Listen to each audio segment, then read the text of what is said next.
Energy Media readers, we are having a very interesting conversation today. You know, we've been doing more on the COVID-19 pandemic, and I came across a piece that was written about a lecturer at the University of Alberta, Glen Fairen, about the link between the pandemic and apocalyptic Christian culture. We see that down in the US all the time. I know everybody on my social media accounts is talking about it. And so to chat about this and the piece that he was featured in, I'd like to welcome Glen to the interview.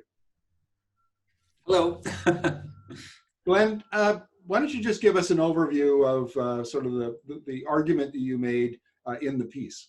Sure. Well, in the article, I was thinking about the whole idea of COVID-19 and how that affects apocalyptic narratives. And when the virus was starting to become more widespread, people were thinking about it. I noticed so many evangelical Christian groups sort of using it as sort of proof positive of their narrative, their worldview that the end of the world was coming, the Book of Revelation was coming true, and this real interesting mental gymnastics as they would sort of tie elements of what was happening in the world to, you know, the prediction that you know, Jesus was on his way and he's about to start the rapture, and it was fascinating because I was teaching a course on apocalyptic narratives when this happened. So our class essentially got sidetracked, and we started talking about COVID more than the book of Daniel, which was kind of interesting in some ways. So,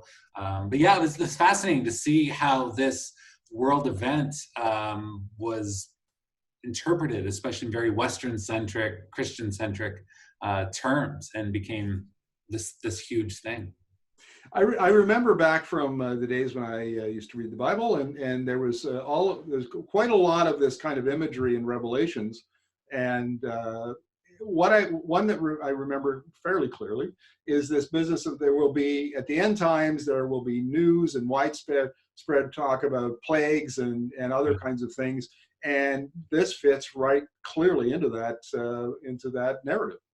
Oh, so much so. I mean, so much more than SARS or H1N1. I mean, the universal scope of this, just you can almost see them, their eyes lighting up about how this is fulfilling the biblical prophecy in their minds, which is really fascinating. That, you know, these vague sort of connections become this huge system. It's really amazing to watch.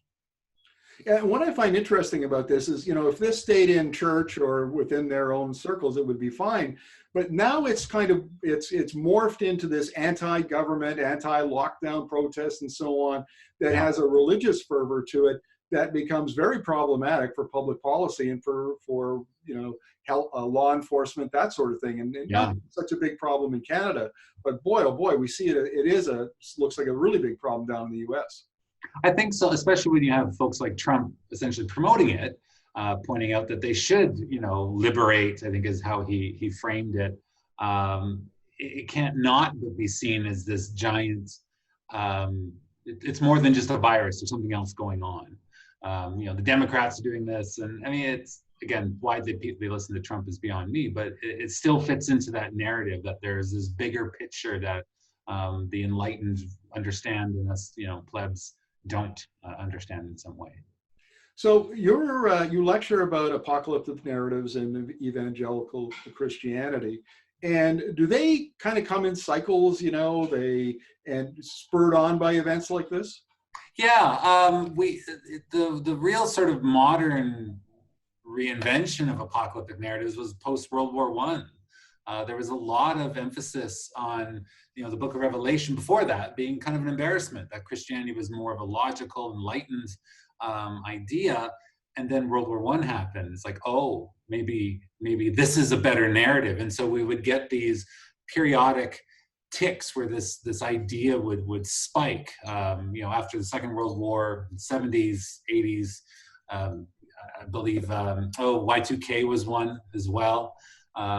This one is actually quite interesting too. It sort of fits into that idea that something tragic is about to happen, for sure. So yeah, you do get these spikes, especially the last century or so. Yeah, in the past, we remember that the televangelists who were still very popular down in the U.S. and I suppose in Canadian Christian circles, but now not only do they have that megaphone, as it were, but Yeah, now we've got social media. And yeah. has that served to amplify it more than maybe other sort of post-apocalyptic or apocalyptic narrative cycles? I think so.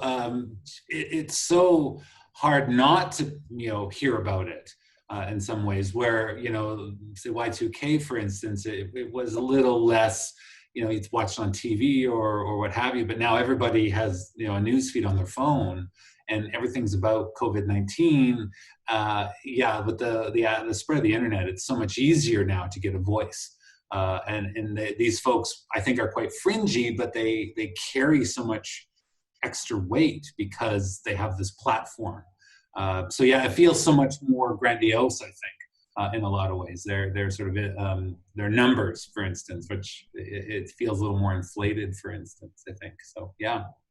Yeah, I read an interesting statistic the other day that 25% of Americans identify as evangelical Christians. Sure. So you've got this huge culture, that's primed for this message.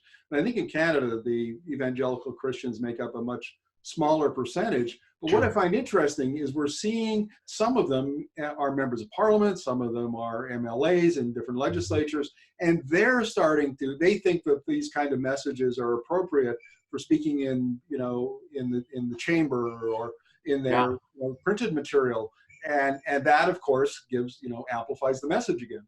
Mm-hmm. Definitely, and I think it's a little bit of throwing sort of red meat to the base in some ways. Like I not to assume that these folks don't hold genuine belief, but it's sort of easy to rally your base when you can kind of play with these ideas. I do find the evangelical side tends to be more prominent in Western Canada. Than say in the East. Say Quebec, for instance, is predominantly Catholic. Ontario doesn't seem to have the same evangelical anxieties, where I find Saskatchewan, Alberta, BC tend to be a little more that way. So tends a little more on par with what you'd see in the Bible Belt in the US. Still not to the same extent. I mean, Canadian conservatives are American liberals, I think. So in some ways. Fair enough. Glenn, thank you very much. This has been very fascinating, and I'll keep an eye out on your commentary as we go forward with this. And it'll be interesting to see how this plays itself out, and if it peters out again, or we see something different. Well, thank you for having me. I appreciate it.